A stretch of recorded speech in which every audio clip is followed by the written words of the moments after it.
Hello and welcome to Crosstalk, where all things are considered. I'm Peter Lavelle.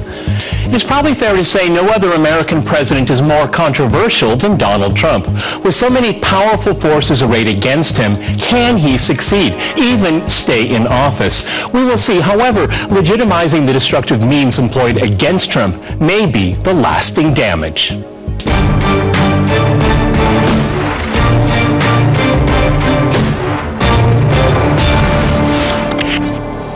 Cross-talking the state of Trump world, I'm joined by my guest, Samira Khan in Washington. She is a columnist and political scientist. In New York, we have Rob Taub. He is a political pundit and journalist contributing to the Huffington Post. And in Seattle, we have Zach Holler. He is a writer, activist, and progressive YouTuber. All right, crosstalk rules in effect. That means you can jump in anytime you want, and I always appreciate it. Zach, I always go to the person that gets up earliest for this program, and you got up really early. Probably not too much traffic. That's the upside here. Zach, what is the state of Trump world 6 months into this presidency? Go ahead. Oh, the state of Trump world is we are kind of surprised to be uniting against him as he takes on the challenge that is the alliance between the Democrats, the Clintons, the Obamas, and the mainstream media, and never expected to need to be behind him with so much solidarity, but he is facing an uphill battle, and we are seeing that loud and clear. Okay, Samira in Washington, how do you assess it 6 months in? Because my introduction kind of echoed from what we just heard from Zach. Go ahead. Well, I don't agree with the liberal portrayal of Trump as uniquely nefarious. I think it's wholly inaccurate, and it whitewashes the crimes of Obama and Bush, past presidencies. And we definitely need to have legitimate criticism of Trump, but sadly the Democratic Party and the liberal elites are blocking us from doing that with their endless Russia hysteria. You know, Rob, you kind of reflect upon that because, you know, because it's my job, I have to watch MSNBC, I have to watch CNN, and, you know, it's almost, for me, it's just unwatchable. I'm not learning anything. All I get is this diatribes. And, you know, I think we're adults here, and I think we need to deal with facts, and we have to deal with other stories because we don't have a whole lot of facts to grab on, except for, well, he had a meeting, and then they had a meeting, and that embassy, and then over and over and over again. It's rehashing it here. I mean, how is this doing your party, being a Democrat, any good? Go ahead, Rob. It's not doing the Democrats any good. I'm going to quote Robert De Niro from Raging Bull. I'm disgusted with the two of yous. What's remarkable to me is, okay, I'm 61 years old, so I grew up with a journalist father as well, and I knew all the great newspaper men in New York City. We call them newspaper men, news people. And here would be my advice to CNN and MSNBC: report the news. You really want to have some compelling shows, report the news.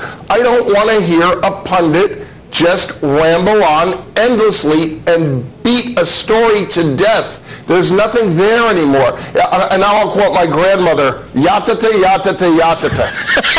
Okay.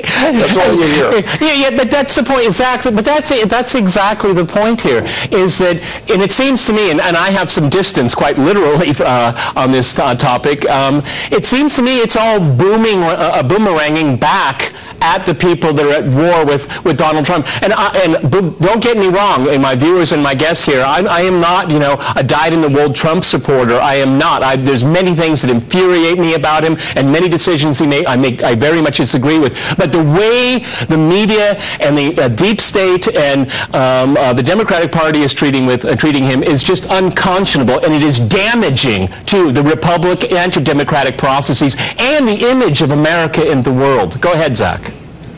Well, and thank you for showing leadership on this from a media standpoint, because the American media has completely dropped the ball. Not only are they not covering the crimes of the Obama administration, the Clinton campaign, the Democratic Party, but they're also, the mainstream media basically through the Podesta emails, who were confirmed authentic by John Podesta himself, the mainstream media has been directed by the former president and by Clinton to cover the crimes of those two entities, to protect them, to use the media to shield them from criticism. The media should be protecting the American citizens and holding power to account. And in fact, they're doing the exact opposite, where they're running on these ridiculous narratives that are not based in fact, when we have thousands upon thousands of Podesta emails and other leaks that show indisputable proof of pay-to-play, of massive corruption scandals, and the American media thinks the Americans just are going to ignore this. The media is complicit in the fraud. They were directed to help Clinton and Obama continue his odious warmongering legacy, and the media is a major problem. And I thank Donald Trump for tweeting about the negative effects of a fraudulent media. The DNC fraud lawsuit is exposing the underbelly of the establishment in this country, and it is not pretty. And we need all Americans to stand up to their local media entities and say, why are you not covering the implications of the DNC fraud lawsuit? Every American citizen in the world is affected by this. It matters to their voting in the future. Every American media entity should be reporting on this dutifully, not helping the people who told them not to report on it. Okay, from here in Washington, one of the things I think is very interesting, we all know that Bernie Sanders and his wife have been facing some legal issues here, but if we kind of step back a little bit here, I get the impression, and I'm not going to be like CNN and fake news, I'm going to give you my impression. I don't have any facts, I'm going to be really honest about that, but it seems to me that the Democratic establishment is trying to squeeze the most popular politician in America off the scene, and that is Bernie Sanders here. And it seems to me also the Clinton clan wants to maintain its stranglehold on the Democratic Party, and I think that's not good for the Republicans, not even good for the Democrats at the end of the day. Go ahead, dear, in Washington. Yeah, absolutely. I'm in complete agreement. The Democratic Party, ever since they're suffering a miserable loss to Donald Trump, they have joined with the liberal elites and the corporate media and concocted this myth of Russian interference purely for the obfuscation of the Democratic Party's own deficiencies and to rationalize their defeat to Trump, of course. And at the end of the day, it's harming all of us because this does not force the Democratic Party to change, and they have to change the policies that facilitated Trump's rise to leadership. Yeah, Rob, can you weigh in on that? Because it seems to me that, you know, pushing this Russiagate thing here. Look, there's a special investigation going on right now that should take its course. Okay, we don't need drip, drip, drip, drip. Okay, we have Mueller out there. Let him do his job here. But can you speak to the fact here that this Russiagate thing is the policy of the Democratic Party because it has one goal, and that is to delegitimize Donald Trump, and it's not working, and and I think we've already mentioned it, it's undoing the legitimacy of the media, and it's undoing the legitimacy of the Democratic Party. I mean, they have to simply move on, or this is going to be a crushing blow for them in 2018. Go ahead, Rob. Well, I called Donald Trump's whole operation, I'm going to quote Jimmy Breslin now, one of the great newsmen of all time, the gang that couldn't shoot straight. He wrote that book. It's a blithering bunch of incompetence. They're delegitimizing themselves. So I'm going to agree with you, yes, let's let the investigation take its course because we have too many journalists and the Democrats are trying to be Judge Dredd. You know, you can't, if Trump is blatantly guilty, then let justice take its course because if we follow the rules of law, it's going to take a couple of years to impeach him if he's wrong. What we should be really dealing with is health care right now. And I'm going to the movie quotes too today from Jerry Maguire. Show me the money. I want to know who's going to pay for all of this. Obama lied and said it was a tax. It wasn't. He lied and said it wasn't a tax. It's a tax, Obamacare. So is that tax going to be canceled? We have these partisan polarized divisions here between Republicans and Democrats that are not dealing with this issue properly, and you have angry people. We've got an entitlement. It probably can't be taken away. And the Democrats are botching it. They're saying, well, the Republicans should come in with something. Well, work together. Admit that Obamacare is not working and that it's a failure and it's a disaster. Okay, and this is a perfect time for some real bipartisanship. Okay, and Rob is... And the Democrats could come in like white knights, and instead they're blowing it there. Okay, Rob is from the left here. He's criticizing his own party and the left, and I think that takes a lot of dignity, and I think that's great. But let me go to Zach here. Let's put on the other shoe here. I mean, 6 months in, I'm sorry, this administration looks like a group of novices, you know, sophomores, okay? I don't see them leading. I don't see them controlling the story. Which administration was it? Okay. Well, no, I think others want, but that may be a point, but I think that, you know, when you're being attacked so endlessly, you need to start stepping up and reacting to the stories to get ahead of stories here. Let me ask that of Zach here before we go to the break here. How do you, in my question, it was incompetence. Go ahead, Zach. Look, so we've got a serious problem with journalists who have been defending Hillary Clinton for a long time, and it's really interesting to be here with Rob because the Pied Piper memo that was leaked in the WikiLeaks that showed that the Democratic Party was going to be elevating Donald Trump as the rival against to protect Hillary Clinton.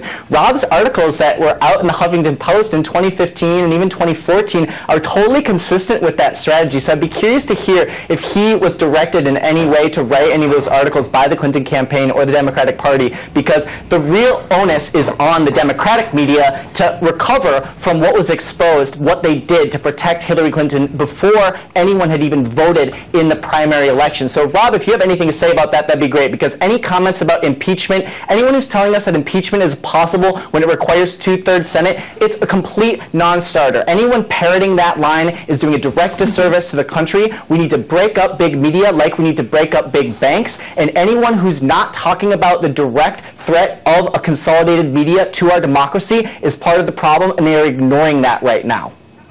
Okay, I'm going to jump in here, folks. We're going to go to a short break, and after that short break, we'll continue our discussion on Trump World. Stay with RT.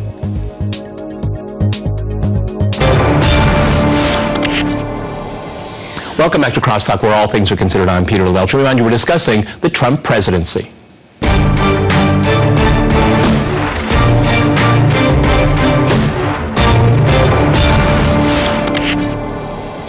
Okay, so far in this program, we've pretty much hit everybody, okay, except for maybe Bernie Sanders, all right, and he's got his legal problems here. But one of the things that I find really interesting, you know, and I'm particularly interested in watching how media works or doesn't work, and to what degree the mainstream is fake, and I find it largely fake. But something happened in the last few days that really was an eye-opener for me. I suppose my viewers will not be surprised when I say I'm a big fan of the Tucker Carlson show on Fox. I like him very much. And he had Max Blumenthal on. And you know what? They were smoking a peace pipe. I thought they were going to break out singing Kumbaya. And, you know, Max Blumenthal is a man of the hard left, all right? And seeing those two men sit down and have a normal, civil conversation about their agreements and their differences was remarkably refreshing. I'm beginning to think a lot of people are beginning to feel the same way. Go ahead, dear, in Washington. Well, it's definitely a fact that Tucker Carlson is doing pretty great work right now criticizing American foreign policy, especially on the Russia hysteria that I mentioned a few times earlier, on the overthrow of Gaddafi, on Syria, asking crucial questions like who's going to fill the power vacuum in Syria if Assad is ousted. What's sad is that it's only Tucker Carlson asking these questions. What does that say about the mainstream media? What does that say about the American leftist movement and liberal and leftist media? And having somebody like Max... having somebody like Max Blumenthal on is it says definitely a huge... it says something. It's a step in the right direction. How many other anchors on mainstream media, on CNN, MSNBC, Fox, are inviting guests like hard leftists like Max Blumenthal? And particularly people that disagree with you. That's really important here. Rob and I disagree a lot. That's why he's on this program here. Yes. Rob, what I think is really interesting... But I will say... Go ahead, dear, real quick, before I go to Rob. But I will say that, what I will say is that I believe that Tucker Carlson invited Max Blumenthal on the show because they agreed on the topics that they were talking about, which were the topics I listed earlier. But, you know, Rob, one of the interesting things that's happening here is that we had the neocons that were in the Republican side, on the Republican aisle. Now they've moved over and embraced the left. We have a lot of Republicans, and I'm thinking of people like John McCain and Lindsey Graham, that are very neocon-like, and they're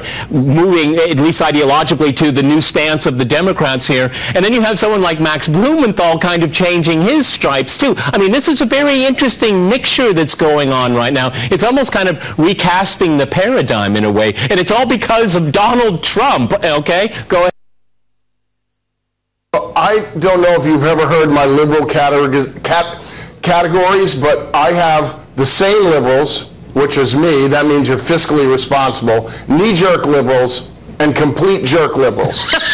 And I think that we have to be responsible and ask where the money is coming from. That is the simplest thing. And I think a big part of the news media and most Democrats now, I don't know if they're intractable or unsophisticated or just don't care, but they don't seem to understand that somebody has to pay for things. And that's what I think we have to deal with first and foremost whenever we want to introduce a new bill. Okay, well but see, Rob, I think that's a really, Go ahead. I hop in on that? Go ahead, media? Go ahead, Zach. I think that's a really great, interesting point to bring up, and not about politics. I'm so sick of the Republican versus Democrat. We have a status quo in this country that is money influences politics, money influences media. And Rob, I'd be curious if you agree that the media has the same problem as the Democratic Party, where they're listening to the donors and they're not listening to the voters. The media strategy is to please people who are paying them, not to provide information that's helpful to voters. So for example, when you were writing articles for the Huffington Post back in 2014 and 2015 telling us why Hillary Clinton would win, it's like, is that doing us any service, telling us who to vote for? Why aren't you concerned with getting people to the polls? Why are you trying to tell us who a specific candidate? Yeah, I saw them, and I was like, this is a weird red flag. It's almost like they're circling the wagons for Hillary Clinton long before she was designated by the party as the primary nominee, while she's raising money at the Clinton Foundation, while employed at the State Department, and aligning all the superdelegates to the Hillary Victory Fund in the United States. It was such flagrant collusion, I found it to be very concerning. Okay, let's be careful with the word collusion here. Because we have the accused with us right now. The accused, Rob. You want to reply? Go ahead. What's so interesting about all of this is Donald Trump had the right ideas in many respects. Rob. No, let him answer. Let Rob answer. Go ahead. Yes. Let Rob answer. Go ahead. He's not answering an important question. I want to make sure he answers one important question. All right. Go ahead, Zach. Yes. Rob, were you directed by the Clinton campaign or by the DNC to write those pieces about Hillary Clinton back in the day before anyone had voted in the primary election? I listened to three people, me, myself, and I. That's it. Okay? But I'll say this, and I've been on Fox News liberal. I was on plenty of times, and everything I said about Donald Trump was wrong. The media is the problem. It's not a right or left. So don't ask me. The media is one big entity that gets paid to deceive the voters. So it doesn't really matter right or left, Republican or Democrat to me. Let me finish, Zach. Who in the media is taking orders from a political party? Let me say my piece here. Go ahead, Rob. Go ahead. I want to be fair. I think Donald Trump theoretically understood what the voters wanted, which is why he was elected. I don't think there was there was hacking and interference. Hillary didn't get it. The Democrats missed the boat. So did I. People were upset. They wanted to see the swamp drained. That's not going to happen because we have the gang that couldn't shoot straight in there. Donald Trump. I think in 4 years, let me finish. I think we're going to have somebody like a Robert Iger or a real business person that understands the machinations of big business and Washington and can really effectively govern. So Trump may have opened the door. He just did it in a clumsy manner. Okay, Samara, go ahead in Washington. Jump in and reply. Go ahead. A wildly clumsy manner. Go ahead. Yeah, Donald Trump won because of the 9 or 10% of Democrats who voted for him. These are the same people who voted for Obama in 2008 and 2012, and they actually voted for Bernie in the Democratic primary. And Trump won because he talked about TPP, he talked about NAFTA, and in the choice between Hillary Clinton and Trump, it was easy for the Rust Belt voters, because it was a question of, do I want to lose my job or do I not want to lose my job? So they were not racist as the Democratic Party likes to portray them as. They were just concerned about their economic suffering. And as far as that goes, I think that Hillary Clinton, in regards to your earlier comment, Hillary Clinton was chosen way before 2014. Oh, yeah. So she was chosen right after she lost to Barack Obama. Right. And her coronation, we thought, was inevitable in 2016. That changed because Hillary Clinton was overconfident and the Democratic Party was also arrogant and overconfident. Well, let me go back to Zach in Seattle. Because I think that they were, the media and the establishment parties, particularly the Democrats, they just talk to themselves. It's groupthink, and they're in their newsroom. Everybody has the same values, and they look down upon conservatives, look down upon the flyover states, they look down on religion, they look down on the nuclear family. That's why. Go ahead, Zach. Well, and that's a really good point, but it's not. It's gaslighting. It's basically them trying to make it seem like it's fine that we've got someone like Hillary Clinton who just rigged the primary with Barack Obama's blessing in front of us. Part of the reason Trump won was because he's not a politician. Trump had a middle finger for the Democratic establishment. He had a middle finger for the Republican establishment. He had a middle finger for the mainstream media. And those are three huge things that have never gotten anywhere near to the presidency before. And if anyone thinks that it's, Trump kind of riled in, yeah, he's a millionaire and he's going to make the rich richer, and yeah, that's a problem. But at the same time, he was pissing off the Republican establishment just as much as he was pissing off the Democratic establishment. And that is something that a lot of Americans feel, and they can relate to Donald Trump because he's not a politician and he's not afraid of pissing off the politicians that have gotten us to this point. Donald Trump is, yes, a product of this environment that we live in. Let me go to Rob here, because Donald Trump and this program has three middle fingers. This is interesting. Go ahead, Rob.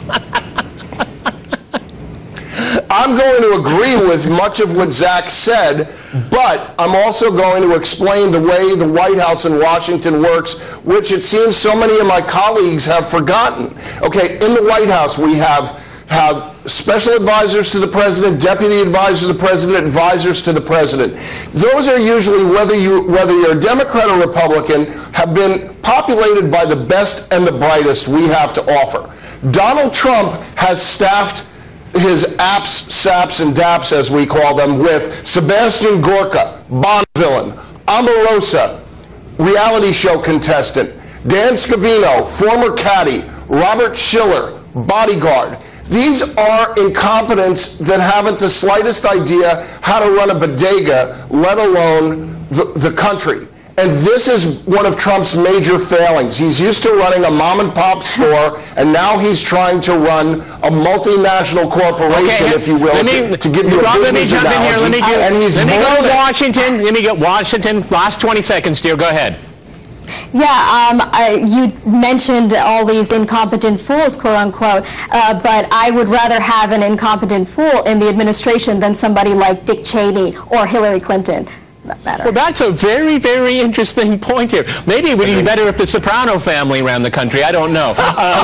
Well, we would have gotten that if Clinton would have been elected, okay? We've run out of time. Many thanks to my guests in Seattle, Washington, and in New York. And thanks to our viewers for watching us here at RT. See you next time. And remember, crosstalk rules.